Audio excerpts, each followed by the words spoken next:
আসসালামু আলাইকুম সুপ্রিয় শিক্ষার্থী বন্ধুরা, আমাদের সবাইকে কমার্স কর্নারে স্বাগতম জানাচ্ছি। আজকের ভিডিওতে আমরা আলোচনা করব জাবেদা নিয়ে। বন্যা কবলিত এলাকায় বিনামূল্যে পণ্য বিতরণ। এখন আমরা নরমালি একটা কনসেপ্ট আছে যে বিনামূল্যে পণ্য বিতরণ মানে সেটা বিজ্ঞাপন, কারণ প্রচারের জন্য করা হয়। তবে একটা জিনিস মনে রাখবা যে বন্যা কবলিত এলাকায় যেখানে মানুষ দুর্ভোগে আছে সেখানে কখনো কোনো কিছু কি করা হয় না, প্রচারের জন্য করা হয় না। সেখানে কি করা হয়, সাহায্যের জন্য করা হয়। সেখানে সাহায্য করা হয়েছে, তাহলে এখানে প্রচার হয় নাই, তার মানে এখানে বিজ্ঞাপন লেখা যাবে না। তাহলে এখানে কি লিখতে হবে, এখানে লিখতে হবে বিবিধ খরচ। এটা খরচ হয়েছে, বাট এই খরচটাকে আমরা আলাদাভাবে নাম লেখ করতে পারতেছি না, যার কারণে এটাকে আমরা বিবিধ খরচ লিখবো। তাহলে বিবিধ খরচ হিসাব ডেবিট, কারণ ব্যয় হয়েছে। আর এই ব্যয়টা কি দিয়ে হয়েছে, পণ্য দিয়ে হয়েছে, নগদ টাকায় কিন্তু হয় নাই। তাহলে পণ্য দিয়ে হইলে সেক্ষেত্রে ক্রয় ক্রেডিট, কারণ কি পণ্য হ্রাস পাইছে। যখন আমরা উত্তোলনে জাবেদা করছিলাম তখনও বলছিলাম যখন মালিক পণ্য নিয়ে গেছে তখন পণ্য হ্রাস পাইছে। পণ্য হ্রাস পাওয়া মানে কি, ক্রয় ক্রেডিট। আর পণ্য বৃদ্ধি পাওয়া মানে কি, ক্রয় ডেবিট। এখন বিক্রি করার মাধ্যমে যদি পণ্য হ্রাস, সেক্ষেত্রে বিক্রয় ক্রেডিট। কিন্তু এখানে বিক্রি করার মাধ্যমে কিন্তু পণ্য হ্রাস পায় না, এখানে বিনামূল্যে পণ্য বিতরণ করা হয়েছে। তাহলে এখানে ক্রয় ডেবিট, যে পণ্য কিনছে না সেটা কমে গেছে, এখানে বিক্রয় লেখা যাবে না। যদি বিক্রি করার জন্য, বিক্রি করার মাধ্যমে যদি পণ্য কমে যেত তাহলে আমরা এখানে বিক্রয় ক্রেডিট করতাম, কিন্তু এখানে ক্রয় ক্রেডিট করতে হবে, কারণ পণ্য কেনা পণ্য বিক্রি করা হয় না, এখানে বিনামূল্যে বিতরণ করা হয়েছে। তাহলে ব্যয়টা, একটা ব্যয় ডেবিট একটা ব্যয় ক্রেডিট। তাহলে যেটা ডেবিট সেটা হলো কি, সেটা হলো বিবিধ খরচ হিসাব, বিবিধ খরচ ডেবিট। আর ক্রেডিট হলো কোনটা, ক্রয়, কারণ পণ্য কমে গেছে আর খরচ বাড়ছে। একটা খরচ কমছে, ক্রয় নামক খরচ কমছে, বিবিধ খরচ নামক ব্যয় বাড়ছে। দেন আগুনে পণ্য বিনষ্ট। আগুনে পণ্য বিনষ্ট, এখানেও পণ্য কমে গেছে, পণ্য কমে গেলে সেক্ষেত্রে ক্রয় ক্রেডিট। আর আগুনে পণ্য বিনষ্ট হলে সেটা ক্ষতি, সেটা কিন্তু ব্যয় না। তাহলে এখানে লাগবে বিবিধ ক্ষতি ডেবিট এবং ক্রয় ক্রেডিট। একটা ব্যয় বৃদ্ধি পাইছে, আরেকটা ব্যয় হ্রাস পাইছে। এখন ব্যয় বা ক্ষতি কিন্তু আমরা একই মনে করি, যার কারণে ব্যয় যা করি ক্ষতিকে কিন্তু তাই করি, মানে ডেবিট করি ব্যয় হইলে এবং ক্ষতি হইলেও ডেবিট করি। আবার লাভ হইলে ক্রেডিট করি, ব্যয় আয় হইলেও ক্রেডিট করি। দেন বিনামূল্যে পণ্য বিতরণ। এইটা দেখো শুধু বিনামূল্যে পণ্য বিতরণ লেখা আছে, তার মানে মনে করতে হবে এটা কি, এটা হলো বিজ্ঞাপন। কারণ বিনামূল্যে মূলত পণ্যটা বিতরণ করা হয় বিজ্ঞাপনের জন্য। যেহেতু এখানে অন্য কিছু লেখা নাই যে বন্যা কবলিত এলাকায়, তার মানে এখানে পণ্যটা বিতরণ করা হয়েছে কিসের জন্য, বিজ্ঞাপনের জন্য। বিজ্ঞাপন মানে প্রচারের জন্য যেটা করা সেটা বিজ্ঞাপন। এই বিজ্ঞাপনটা এক ধরনের ব্যয়, তাহলে ব্যয় ডেবিট। আবার যেহেতু পণ্য দেওয়া হয়েছে তাহলে ব্যয় হ্রাস পাইছে, তাই আবার ব্যয় ক্রেডিট। তার মানে বিজ্ঞাপন নামক খরচ বৃদ্ধি পাইছে আর ক্রয় নামক খরচ হ্রাস পাইছে, মানে পণ্য কমে গেছে। দেন পূর্বে অবলম্বনকৃত অনাদায় পাওনা আদায়। পূর্বে অবলম্বন করা হয়েছে অনাদায় পাওনা, সেটা আদায়। যদি অনাদায় পাওনা আদায় করতে বলে এবং সেটা জাবেদা হয়, সেই জাবেদাটা দুইটা জাবেদা দিতে হবে। কিভাবে দিতে হবে, প্রথমটা হলো যে আগের যে অনাদায় পাওনাটা ছিল, আমরা আগে অনাদায় পাওনা বলতে যে অনাদায় পাওনা যে জাবেদাটা করছিলাম, যে অনাদায় পাওনা ডেবিট দেনাদার ক্রেডিট, এই জাবেদাকে আগে ঠিক করতে হবে, কারণ এখন আর সেই অনাদায় পাওনাটা নাই। কারণ আগে যখন অনাদায় পাওনা ডেবিট করছি, সেই অনাদায় পাওনাটা এখন কি হবে, ক্রেডিট হবে, বিকজ অনাদায় পাওনাটা এখন বন্ধ করা হচ্ছে। তো অনাদায় পাওনা নামক হিসাব ব্যবসায় থাকবে না।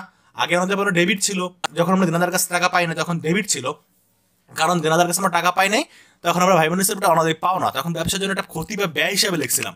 এখন যেহেতু টাকাটা পেয়ে যাচ্ছি, তার মানে কি এটাকে ব্যয় হ্রাস দেখাইতে হবে। ব্যয় হ্রাস দেখাইলে কি হবে, আগে লিখছিলাম ডেবিট এখন ক্রেডিট, তার মানে এই টাকাটার থাকতেছে না, মানে অনাদায় পাওনা নামক এনটিআর থাকতেছে না, তাই আমরা অনাদায় পাওনাটা ক্রেডিট করব। তারপরে আমরা প্রাপ্য হিসাবকে ক্রেডিট করছিলাম, তো এখন প্রাপ্য হিসাব ডেবিট হবে, কারণ এখন আমরা প্রাপ্য হিসাবের কাছে টাকা পাবো, নতুন করে সম্পদ বৃদ্ধি পাচ্ছে। কারণ তুমি কার কাছ থেকে আদায় করছো সেটা তো জানতে হবে, দেনাদার কাছ থেকে আদায় করছো, তাহলে দেনাদার তোমার আগে ছিল না, কারণ তুমি তো আগে জাবেদা করছিলে যে এরকমের অনাদায় পাওনা ডেবিট দেনাদার ক্রেডিট। ওই জাবেদাটাকে আগে উল্টাইতে হবে, মানে ওটাকে সংশোধন করতে হবে, যার ফলে নতুন করে দেনাদার সৃষ্টি হবে এবং অনাদায় পাওনাটা হ্রাস পাবে, মানে অনাদায় পাওনাটা বাদ হয়ে যাবে। এইটা করার পরে তুমি নগদ চিন্তাটা করবা যে টাকাটা পাইছো, অনাদায় পাওনা টাকা পাইছো, এটা নগদ পাইছো, তাহলে নগদ পেলে নগদান ডেবিট দেনাদার ক্রেডিট। তাহলে প্রথম জাবেদাটা হলো কি, পূর্বে যে অনাদায় পাওনা জাবেদা করছিল অনাদায় পাওনা ডেবিট দেনাদার ক্রেডিট, ওই জাবেদাটাকে উল্টাইতে হবে, মানে ডেবিটটা ক্রেডিট হবে, ক্রেডিটটা ডেবিট হবে, বিকজ দেনাদারটা নতুন করে সৃষ্টি করতে হবে, আর আগের যে অনাদায় পাওনা ব্যবসায় ব্যয় ছিল ওই ব্যয়টাকে বাদ দিতে হবে। দেন তুমি টাকা পাইছো সেটা জাবেদা হবে। এখন টাকা পাইছো কার কাছ থেকে, তুমি টাকা কিন্তু দেনাদারের কাছ থেকে পাইছো, যার কারণে জাবেদাটা কিন্তু দেনাদার ক্রেডিট নগদান ডেবিট। দেন পাইলের নিকট 10,000 টাকা, পুনঃনিষ্পত্তিতে 9,000 টাকা পাওয়া গেল। যেগুলো এরকম পুনঃনিষ্পত্তি বলা থাকবে সেগুলো মনে রাখবো, অবশ্যই বার্তা ভাব জড়িত আছে। দেখো টাকা পাওয়া গেছে 9,000, পাইতে কত 10,000। তো টাকা কার কাছ থেকে পাওয়া যায়, আমরা জানি যে টাকা পাই দেনাদারের কাছ থেকে, তো দেনাদারের কাছে 10,000 টাকা পাইতাম, এখন পাইছি কত 9,000। তাহলে এটা নর্মালি লিখি আমরা, কঠিন না, হার্ড না করি। তাহলে টাকা পাইছি নগদান ডেবিট, কত পাইছি 9,000। আর আমাদের দেনাদার ছিল কত 10,000, ক্রেডিট হয়ে গেছে, কারণ দেনাদার কাছে আমি টাকাটা পাবো না, ক্রেডিট। এখন কথা হলো এই যে 9,000 টাকা পাইছি, এই 9,000 টাকা পাওয়া মানে 10,000 টাকা পাওয়া, কারণ এইখানে লেখা আছে পূর্ণ নিষ্পত্তি। পূর্ণ নিষ্পত্তি লেখা মানে হলো তোমাকে আর ওই 1,000 টাকা দিবে না। তাহলে ওই 1,000 টাকা তোমার অ্যাকাউন্টস তো মিলে নাই, কারণ তুমি এইখানে ডেবিট লিখছো 9,000 আর ক্রেডিট লিখছো 10,000। তো ওই 1,000 টাকা কি বাট্টা, তাকে তুমি বাট্টা হিসেবে দিয়ে দিছো, যার কারণে এই টাকাটা তোমাকে কি করতে হবে, ডেবিট করতে হবে, কারণ এটা তোমার জন্য ব্যয়, ব্যবসার জন্য ব্যয়। দেনাদারের কাছ থেকে যখন টাকা আদায় করা হয় তখন এরকম দেনাদারকে অনেক সময় ডিসকাউন্ট দেওয়া হয়, যে আপনি এত টাকার মধ্যে এত টাকা দেন, বাকিটা আপনাকে আর দেওয়া লাগবে না। ওই টাকা বলা হয় পূর্ণ নিষ্পত্তি। যে 10,000 টাকা পাইতো, পাইছে 9,000 টাকা, তার মানে 1,000 টাকার পাবে না, ওইখানে পূর্ণ নিষ্পত্তি কথাটা উল্লেখ আছে বলে। তাহলে এইটা কি হবে, এইটা হবে প্রদত্ত বাট্টা মানে ব্যয়, ডেবিট। পরে যেটা ছিল কোয়েলের নিকটতে পূর্ণ নিষ্পত্তিতে 10% বাট্টায়, এখানে পূর্ণ নিষ্পত্তি বলা আছে 10% বাট্টায় 5,000 টাকা নগদ এবং 5,000 টাকা চেকে পাওয়া গেছে। আচ্ছা, এখানে ডিরেক্ট টাকাটা দিয়ে দিছে, কত টাকা পাওয়া গেছে সেটা লিখে দিছে। তাহলে এইটা জাবেদার এটা জাবেদার মধ্যে কিন্তু পার্থক্য আছে। পার্থক্য বলতে টাকার দিকে পার্থক্য আছে, জাবেদা কিন্তু সেমই থাকবে। টাকা পাইছি আমরা নগদে আর চেকে, তাহলে আমরা এটা কি টাকা পাইছি ডেবিট, তাহলে আমরা লিখলাম নগদান ডেবিট, ব্যাংক ডেবিট, দুটো ডেবিট লিখলাম, 5,000 পাইছি যেহেতু আমরা। এখন দেনাদার কত টাকা সেটা কিন্তু বলে নাই, যেমন আগে কিন্তু বলছো দেনাদার টাকা 10,000 টাকা, এইখানে কিন্তু দেনাদার কত এই মূল টাকাটাই বলা নাই। মূল টাকা থাকলে না তুমি 10% লিখতে পারো, এইখানে তো মূল টাকা নাই, তাই তুমি 10% লিখতে পারতেছো না। সেক্ষেত্রে তোমার করণীয়টা কি, তুমি কিভাবে বাট্টার টাকাটা বের করবা, ভালো করে বুঝো। মূল টাকার উপর বাট্টা ধরা হয়, মূল টাকা বলতে দেনাদারের টাকা বা পাওনাদার টাকা যেটা, সেইটার উপর বাট্টা ধরা হয়। যেমন এইখানে পায়েলের নিকট পাইতো 10,000, এইটা হলো মূল টাকা। বাট এইখানে কোয়েলের কাছে কত টাকা পাইতো এটা কোথাও লেখা নাই, পাইছে কত টাকা সেটা লিখছে, কিন্তু ডিসকাউন্টে 10% সেটাও বলছে। তাহলে ডিসকাউন্টের টাকা কত এবং দেনাদার কত দুইটাই উল্লেখ নেই। আগের জাবেদাটার মধ্যে শুধুমাত্র বাট্টাটা উল্লেখ ছিল না কত টাকা, তুমি দেখলেই বুঝতে পারছো বাট্টা 1,000 টাকা।